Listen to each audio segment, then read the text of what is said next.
Hey, good morning, everybody. Today we are continuing with Unit 6. However, this is the second part of it, and we are now looking at some BC topics.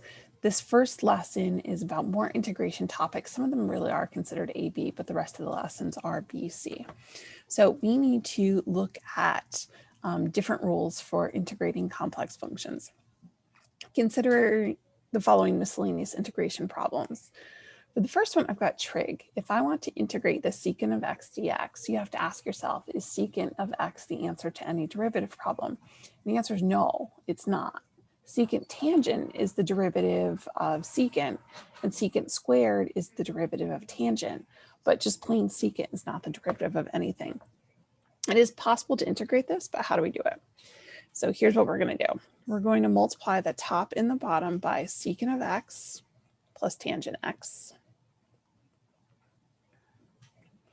Secant x plus tangent x.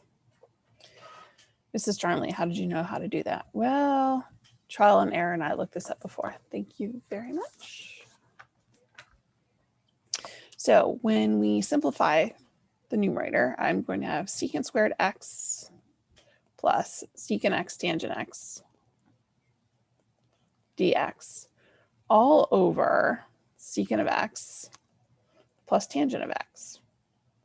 Now, it looks like I made it more complicated, and I did, but it's actually good news here. We have a u and a du. If u is the secant of x plus the tangent of x, the derivative of that is secant x tangent x plus secant squared of x. And we can replace the original problem. So this is actually du over u. Now, we know that the antiderivative of du over u is natural log of u plus c. And the u we have above is secant x plus tangent x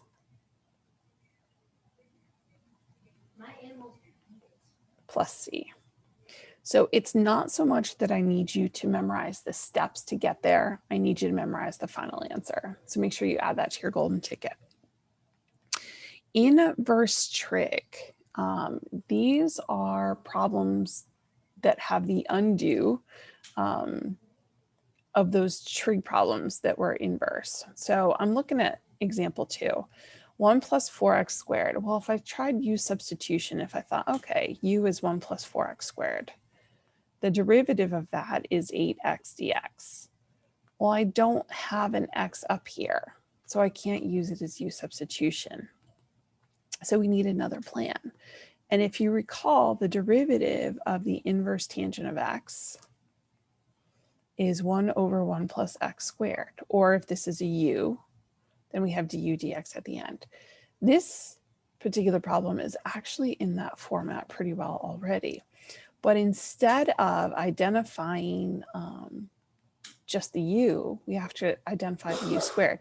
So in fact, I'm going to change this. I'm not going to have this as an x. I'm going to have it as a u squared du dx.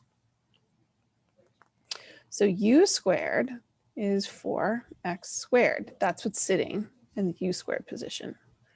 U is the derivative of that, which is 2x. And the derivative of u is 2 dx. So now we have all the pieces that we need, and we want to plug it into this form. This is what we need it to look like so that we can go backwards to inverse tangent. So this becomes 1 over 1 plus u squared. Du is 2 dx. We don't have that. So just like we did with the other u substitution problems, you can actually add it in. So if I put a 2 dx there, there's a 1/2 on the outside. And now my 2 dx is ready to go. So everything inside of the integral becomes inverse tangent. So 1/2 inverse tangent of u plus c. Now, what goes in place of the u? Well, go back to your original problem. It's 2x plus c. So that is the integral of inverse tangent.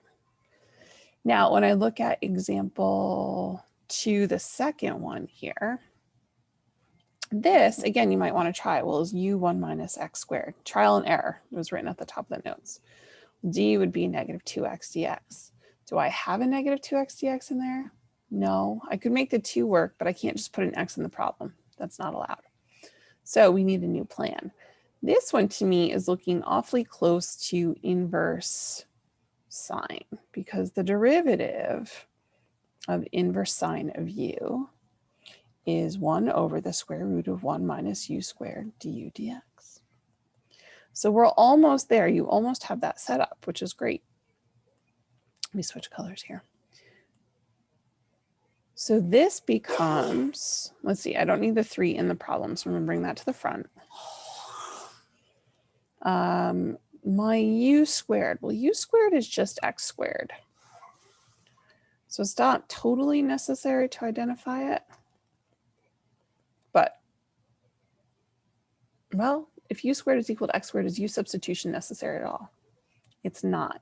So I'm going to say not needed.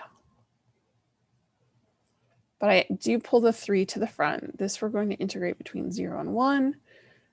I'll just rewrite it one more time here. So now when I look at it, this does have the form of inverse sine. So this is 3 inverse sine of x between 0 and 1. So 3 inverse sine of 1 minus inverse sine of 0. I'm going to put this in its own set of brackets. Now, to evaluate inverse trig functions, remember sine, you're going to your unit circle. Sine is the y coordinate. So where is the y equal to 1? Well, the coordinates here are 0, 1. Over here, they're 1, 0. So inverse sine of 1 actually happens up here at pi over 2. Inverse sine of 0 happens over here at 0. So my answer is 3 pi over 2. All right, looking good. Now, example 3, multiple terms. Again, you want to try that u substitution first, because if that works, we know how to do that. So if u is 1 minus x squared, du is a negative 2x dx. I'm looking at this problem and all right, there's an x there. I can make that work, but this 2 is extra and in the way. So what do we have to do? You're actually going to break this apart into 2 integrals. So this is 0 to 1/2 of 3x over the square root of 1 minus x squared dx plus 0 to 1/2 of 2 over the square root of 1 minus x squared dx. So now we have 2 separate integrals, and that's fine. You can evaluate each one separately and go through and solve them. Now, when I look at the first piece, it's going to have one strategy, and the second is going to have a different. So this 1 minus x squared, let's try that u that we just erased. Du is a negative 2x dx. Well, guess what? I think this is going to work. I can take this 3, and I'm going to pull it to the front. Grab my x as well. That didn't work. There we go. Pull my 3 to the front. I need a negative 2x, so I'm going to put in the negative 2. And if I multiply by a negative 2 on the inside, I need a negative 1/2 on the outside. So that's balanced. So I can rewrite this in terms of u. Du over the square root of u. I'm going to have a negative 3 over 2 in the front. Now, don't forget about the boundaries. We have to change the boundaries in u substitution here. So the bottom's not 0 anymore, but it's a 1. Do you remember how we did that? I feel like it's been a while. We substituted it here. So 1 minus 0 is 1. In the upper boundary, if we put in a 1/2, 1/2 squared is 1/4, 1 minus 1/4 is 3/4. Now I'm going to finish out this piece before I go and do the other one. So this is a negative 3/2 integral. I can't integrate that sitting in the bottom, so I'm going to bring it to the top. U to the negative 1/2 du from 1 to 3/4. I'm out of space here, but the antiderivative of u to the negative 1/2 is u to the 1/2 because we add 1. Divide by 1/2 is really multiplying by a 2. We still have this negative 3/2 in the front. And we need to evaluate between 1 and 3/4. So this, the 2's cancel out. I've got a negative 3, square root of 3/4 minus the square root of 1. I'm definitely out of space here becomes a negative 3, square root of 3 over 2. I'll do it like this, minus 1. So negative 3 root 3 over 2 plus 3. All right, all of that is for the first half. Now, the second half, I'm going to switch colors a little bit. I'm going to make this one orange. If I look at the second half, I can't use U substitution again because I would need an x in the numerator, which I don't have. So what does this look like that we just did? Well, it looks like inverse sine, and in fact it is. So this 2, just like I did before in the other problem, I'm going to pull the 2 to the front. For whatever reason, it doesn't want me to do that. Okay, fine. So this will be 2, the integral is 0 to 1/2, dx over the square root of 1 minus x squared. The inside, now this is terrible mathematical notation, but I'm going to go to the right, is inverse sine of x. There was no reason to introduce the u here, so the boundaries stay the same. So this is 2 inverse sine of 1/2 minus inverse sine of 0. So this is 2 inverse sine of 1/2. We'll come back to that in a second. Inverse sine of 0, we just said was 0. So where on that unit circle is your y coordinate equal to 1/2? Happens over here. So this is root 3 over 2 and 1/2. We want that y coordinate of 1/2, but what is this angle? It's pi over 6. So when I put this together, this becomes pi over 3. So my answer is everything that's here in red and orange. So let's put it all together in this orange. So your final answer is negative 3 root 3 over 2 plus 3 plus pi over 3.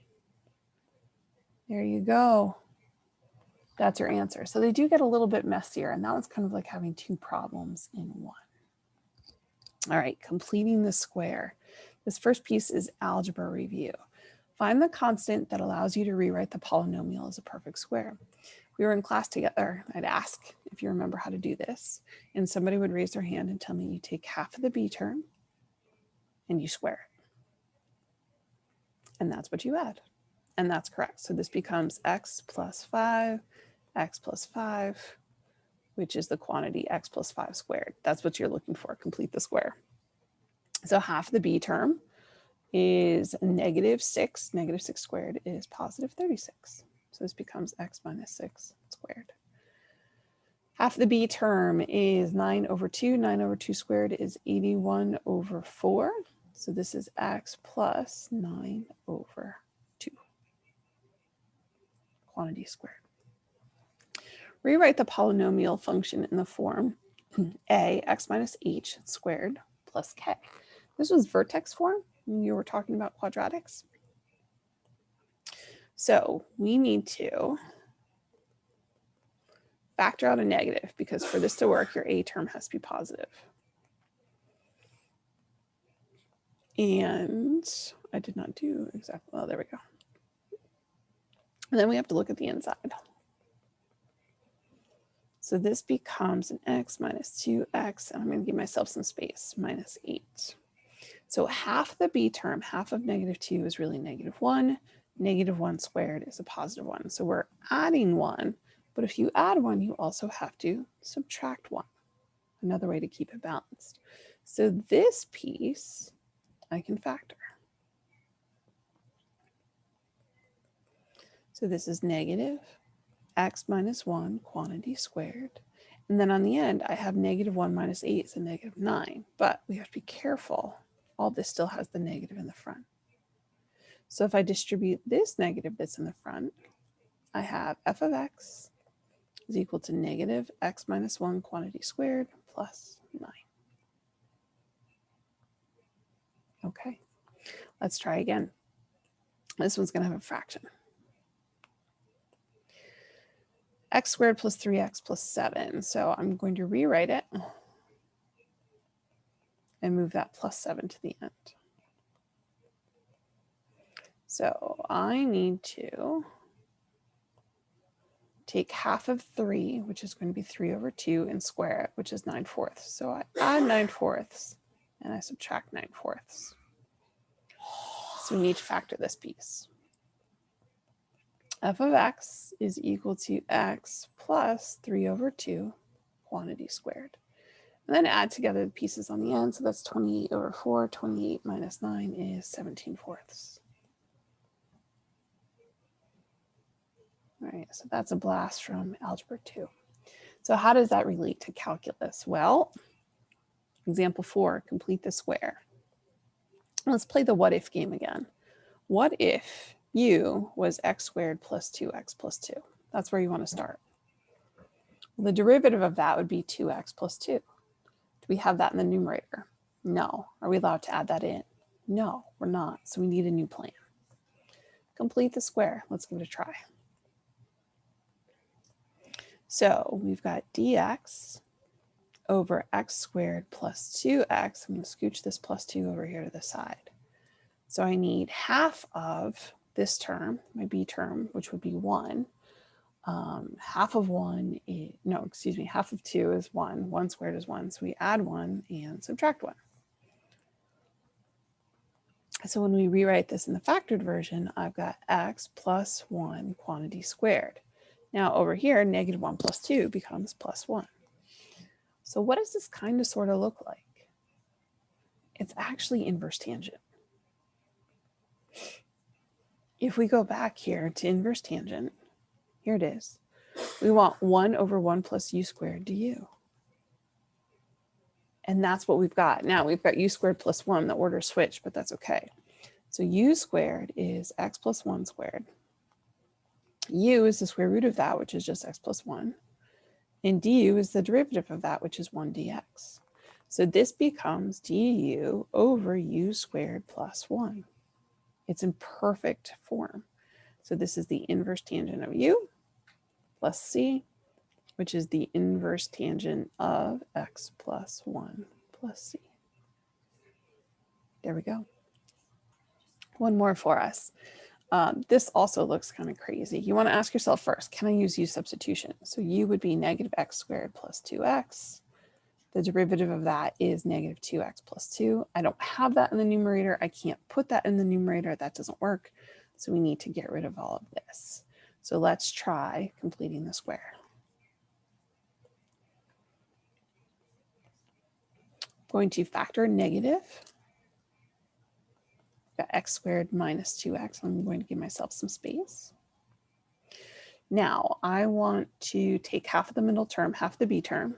Half of negative 2 is negative 1. Negative 1 squared is plus 1. So I'm going to add 1. But if I add 1, I also have to subtract 1. So this is dx over the square root x minus 1. I'm going to actually put this in brackets, squared. And then I have a minus 1 on the end.